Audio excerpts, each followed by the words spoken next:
I created Species Nutrition with one mission in mind: to provide bodybuilders and serious athletes with no-nonsense supplements that work. I put my name and reputation on every bottle of Species Nutrition products. If you want to be your absolute best, join the evolution.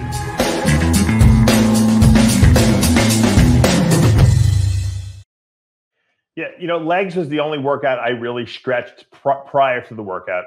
Every other body part I would kind of stretch during the workout, you know, and I stretched my legs also during the workout. But before the workout, I would get on the floor and I would stretch. I would do hurdler stretches. I would do, you know, all kinds of different, you know, put one leg back. I put my legs like a split stretch. I would do everything to loosen up that pelvic girdle area, because I knew that if I was going to squat, I was going to use full range of motion. I needed to loosen those glute muscles up. I needed to loosen up the thigh muscles, the pelvic girdle muscles that are in there, the psoas muscles. And so I would stretch on the floor for about 10 minutes, you know, just kind of just thinking about my workout. Then I would get up and then literally, you know, I always started with squats most of the time. Sometimes I would do some leg extensions, but usually I went to squats because I wanted to make sure I was able to lift as heavy as possible.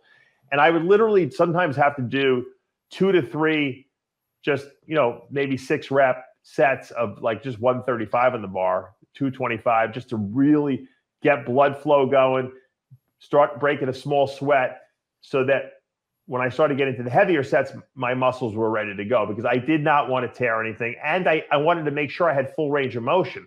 A lot of times you get in the gym and you're really stiff. Oh, you know what? I had a rough night's sleep, or my back's tight. If you don't have full flexibility of that whole pelvic girdle and back musculature, you're never going to be able to do full range of motion, and you're not going to get the most out of your workout. So that was important.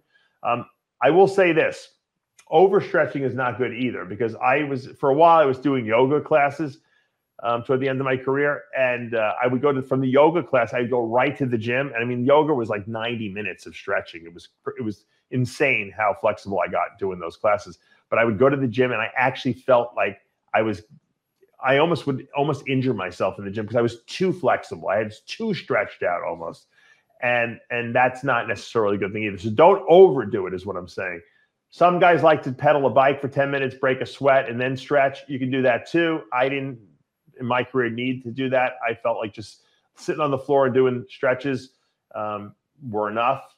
And then obviously doing a couple warm-up sets before I got into my working sets, you know, worked for me. But the bottom line is that flexibility and getting some blood into those muscles while you're training lightly is a good idea before you go to the heavy sets.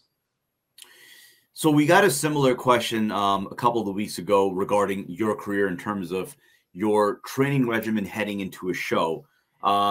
This question is from Alexander Rude. Coach, if you're on a cut, not prepping for a show, just in general, 3 to 4 months or so, at what point would you sacrifice performance in the gym on weight so you could still lose weight, still feel somewhat good? Should you train the same and the heaviest set, do what you can, or should you try a bit lighter and get more reps in? Yeah, I never changed my training from off-season to pre-contest. I might have thrown in a few extra exercises, like maybe some stiff leg deadlifts I would do the last couple of weeks, you know, that I wasn't doing before that. I might throw in some more like cable crossovers and stuff like that, just kind of squeezing stuff. But the core basics of my workout was still the same. When legs came up, I squatted, and I've squatted 585. Well, not probably like, you know, 500 at least for 6 reps at a week out from a show, you know, for my last workout, because that just wasn't heavy weight for me. And so I never lightened the weights up purposely, because I felt that I would lose muscle if I did that, which is probably exactly what would happen. I always tell people, if something's not broken and it's working well, don't change it. But I will tell you this, I definitely lost strength getting lighter, because if I'm 300 pounds in the off season and I'm competing at 265, 270, that's 30 pounds lighter. I'm going to be weaker. There's no doubt. And my endurance is going to be lower, especially since I like low carbs.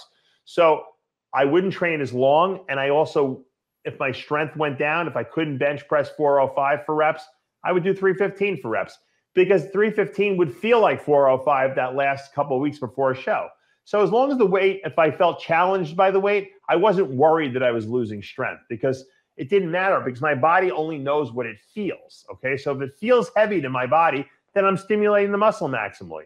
I always say it's a curse to be very strong. And I'll tell you why. I knew a kid, he was 180 pounds. The kid could bench press like 500 pounds. But in order to grow, he'd have to lift like 600 pounds. And it was too dangerous, for him to hurt himself. So it's better sometimes that you're not that strong because you can lift less weight and get more benefits out of it. And, but I never, ever lightened weights purposely, ever.